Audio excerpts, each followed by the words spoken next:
भगवान की पूजा कैसे करनी चाहिए, आओ हम आपको बताते हैं। पूजा दो प्रकार की होती है। एक पूजा होती है शारीरिक पूजा, जो शरीर से करते हैं। भगवान को नहलाना, आपके घर में गोपाल जी, उनको नहलाओ, कपड़े पहनाओ, भोग लगाओ, आरती करो, ये शारीरिक पूजा है। एक मानसिक पूजा है। कहो तो मैं आपके करके बताऊं, आपको करवाऊं? चलो, अब मैं आपको कुछ ध्यान की विधि बताऊंगा और पूजा कैसे करनी है, भगवान की भक्ति कैसे करनी है, पूरी विधि समझाता हूं। सारे लोग सावधान हो जाओ। पहले रीढ़ की हड्डी सीधी कर लो, पीठ बिल्कुल खींच के बैठो, सावधान। अब मैं आपको कुछ पूजा कराता हूं मानसिक। जो मैं कहता हूं वैसा वैसा करते चलिएगा, इमेजिन करिएगा, ऐसा भाव बनाइए कि आप चलो, हम सब लोग मानसिक रूप से चलें वृंदावन। आप कितने लोग वृंदावन चलने को तैयार हैं? आप जब आओगे तो आओगे, पहले मैं अभी आपको घुमा लाता हूं वृंदावन। चलोगे ना वृंदावन? तो फिर रीढ़ की हड्डी सीधी करो और मेरे साथ अपने नेत्रों को बंद करो। सब लोग आंखें बंद करो, हाथ जोड़ो और प्रार्थना करो। सबसे पहली प्रार्थना करो भगवान से पवित्र होने के लिए। बोलो हे श्रीमन नारायण। सब बोलो मेरे साथ, हाथ जोड़ो, आंखें बंद करो, प्रार्थना। ऐसा भाव बनाओ कि श्री कृष्ण आपके सामने हैं, प्रार्थना करो। फिर हम सब लोग वृंदावन चलेंगे। अभी बोलो हे श्रीमन नारायण, बोलो हे नाथ, हम पापी हैं, अधम हैं, नीच। हे श्रीमन नारायण, हे श्री कृष्ण, माना कि हम पापी हैं, पर जैसे हैं, हे नाथ, हम आपके हैं। हे प्रभु, हमें स्वीकार कीजिए। अब सभी लोग भगवान से प्रार्थना करो, प्रभु हम आपके दर्शन करने वृंदावन आ रहे हैं, हमें स्वीकार कीजिए। चलो सब लोग ऐसा भाव बनाओ कि हम वृंदावन चल रहे हैं। चलो सब लोग वृंदावन। हम सब भाव बनाए कि हम ट्रेन के द्वारा, अब सब ट्रेन पर बैठ गए, ऐसा भाव बनाए।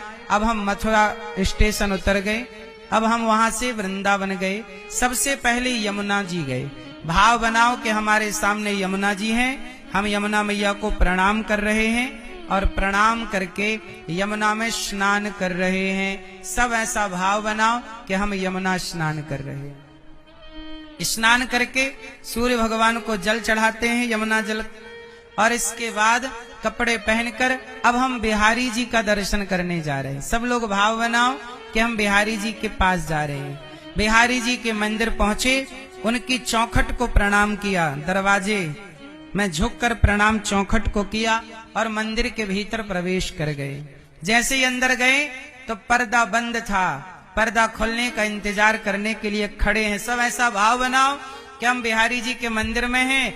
अब जैसे ही पर्दा खुला, ये पर्दा खुला, सामने भगवान श्री कृष्ण है। उनकी छवि कैसी है? सांवले से भगवान, सांवले से कन्हैया, उनके मुकुट पर मोर का पंख लगा है, सुंदर सी मुकुट भगवान ने माथे पर पहनी। भगवान का माथा बड़ा चौड़ा, उनके सुंदर सुंदर आंखें, भगवान की बिहारी जी की बड़ी बड़ी आंखें, उनके सुंदर सुंदर गाल, उनके सुंदर सुंदर अधर, होंठ, उनके कान, भगवान के गले में सुंदर सी माला पड़ी है। फिर आप भगवान के चरणों का दर्शन कर रहे हैं। सब भाव बनाओ कि हम बिहारी जी के चरणों का दर्शन कर रहे हैं। बगल में राधा रानी है, ऐसा भाव बनाओ के समक्ष बिहारी जी और श्री राधा रानी है। आप सब ऐसा भाव बनाओ कि सोने के झूले में हम श्याम सुंदर को, राधा रानी को बिठाकर आज झूला झूला रहे हैं श्याम सुंदर को। अब भाव बनाओ कि हम भगवान को झूला झूला रहे हैं और झूला झूला के जैसे केवट भगवान राम के चरण धोता है, आप भी ऐसा भाव बनाओ कि हम राधा रानी और श्याम सुंदर के चरण धो रहे, चरण धोकर चरणामृत पी रहे। और अब भाव बनाओ कि आप भगवान को बढ़िया लड्डू का भोग लगा रहे, सुंदर सुंदर लड्डुओं का, देसी घी के लड्डू आपने बनाए, भोग लगा रहे। अब भगवान जी लड्डू खा रहे। आप भाव बनाओ कि राधा रानी लड्डू पा रही हैं। अब भाव बनाओ कि आपने भगवान को दूध का भोग लगाया, भगवान दूध का भोग लगा रहे हैं। सब लोग अब भगवान से प्रार्थना करो, कहो, बोलो हे श्याम सुंदर, हे श्री कृष्ण, हम पापी हैं, हे नाथ, हम जैसे हैं आपके हैं। हे श्याम सुंदर, हे प्रभु, आप ही हमारी माता हैं, आप ही हमारे पिता हैं। हे प्रभु, आपके सिवा हमारा कोई नहीं है। हे श्रीमन नारायण, हे श्याम सुंदर, आपके सिवा हमारा कोई नहीं। हे नाथ, हम पापी को स्वीकार कीजिए। हे नाथ, सदा हमारे हृदय में बैठ जाइए। अब भगवान की छवि को जो झूला में आपने बिठाकर श्याम सुंदर को झुलाया, राधा रानी को झुलाया, अब राधा रानी और श्याम सुंदर को मन के मंदिर में स्थापित करो। सारे लोग ऐसा भाव बनाओ कि हमारे हृदय में भगवान बैठे हैं और हम भगवान को रोज भोग लगाएं, रोज उनकी सेवा करें, रोज प्रार्थना करें। दर्शन करना है भगवान के तो मन के मंदिर में झांक कर भगवान का दर्शन करना। कहो कि हे प्रभु, मैं आपको कभी भूलूं नहीं। बोलो हे नाथ, मैं आपको कभी भूलूं नहीं। हे प्रभु, माना कि हम पापी हैं, अधम हैं, नीच हैं, दुष्ट हैं, पर हे नाथ, हम जैसे हैं आपके हैं। हे प्रभु, आपके सिवा हमारा कोई नहीं। सब भगवान से यही कहो, हे नाथ, हे श्याम सुंदर, पकड़ लो हाथ बनवारी, नहीं तो डूब जाएंगे, हमारा कुछ न बिगड़ेगा, तुम्हारी लाज जाएगी। पकड़ लो हाथ बनवारी, नहीं तो डूब जाएंगे, तुम्हारे ही भरोसे पर जमाना छोड़ बैठे हैं, तुम्हारे ही भरोसे पर जमाना छोड़ बैठे हैं। जमाने की तरफ देखो, हमें कैसे बचाओगे। हे नाथ, हमें स्वीकार कर लीजिए। सब बोलो, श्रीमन नारायण चरणौ शरणम प्रपद्ये, श्रीमते नारायणाय नमः। सर्व धर्मान परित्यज्य मामेकं शरणं ब्रज, अहम त्वा सर्व पापेभ्यो मोक्ष इष्यामि मा शुचः। हरि शरणम हरि शरणम हरि शरणम। अब आप लोग आंखें खोल लो। सब लोग अपने मन मंदिर में भगवान को बसाकर भाव बनाओ कि प्रभु मेरे भीतर है। इसे कहते हैं मानसिक पूजा। कौन सी पूजा है ये? कौन सी? मानसिक। एक पूजा होती है शारीरिक, जो आप घर पर रोज करते हो, भगवान को नहलाओ सब। लेकिन अभी जो आपने यहां बैठकर की, ये कौन सी पूजा है? ये मानसिक। वो शारीरिक पूजा है जो घर पे करते हो। भगवान को कौन सी पूजा अच्छी लगती है? अभी आप लोगों ने यहां ध्यान लगाया, बताओ किसी का मन भटका? जब आपने मानसिक पूजा की तो मन भटका? आप कहते हो हमारा मन भटकता है। अभी मैंने मानसिक पूजा करा, इतनी देर में किसी का मन भटका? अरे मन को सही तरीके से लगाना सीख जाओगे तो मन भटकेगा ही नहीं। अभी मैंने भटकने दिया आपका मन। ऐसी पूजा करो, कहीं भी बैठो और ध्यान भगवान का करो। यही है पूजा, यही है प्रेम। भगवान को याद कर करके थोड़ा रो, हे प्रभु कब दर्शन होंगे। दर्शन के लिए, भगवान के लिए तड़पो, काम करो, पैसे कमाओ, परंतु भगवान की याद में डूबे रहो।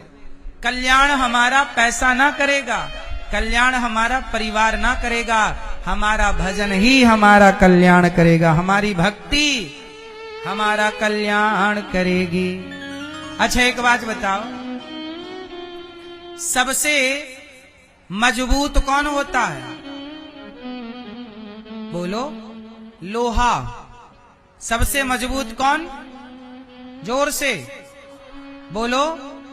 लोहा इतना मजबूत है कि लोहा ही ना सब कुछ काटता है। बोलो हाँ। पत्थर को काट देता है लोहा? नहीं काट देता। क्यों? लोहा सबसे मजबूत है, पर लोहे से मजबूत क्या है जरा आप लोग बताओ? क्या? लोहे से मजबूत होती है आग। आग इतनी मजबूत होती है कि लोहे का आकार बदल देती है, लोहे को पानी बना देती है। क्यों भैया? लिक्विड फॉर्म में आ जाता है कि नहीं लोहा जब तपता है तो भट्टी पर?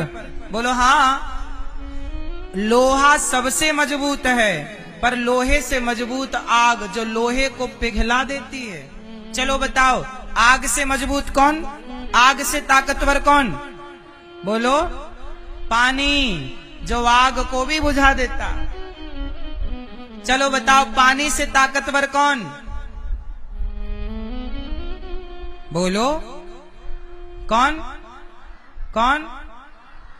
पानी से भी ताकतवर है इंसान, आप जो पानी को भी पचा लेते हो। पसीना बाहर के रूप में पच के निकल जाता है, वॉशरूम के रूप में पच के निकल जाता है। क्यों?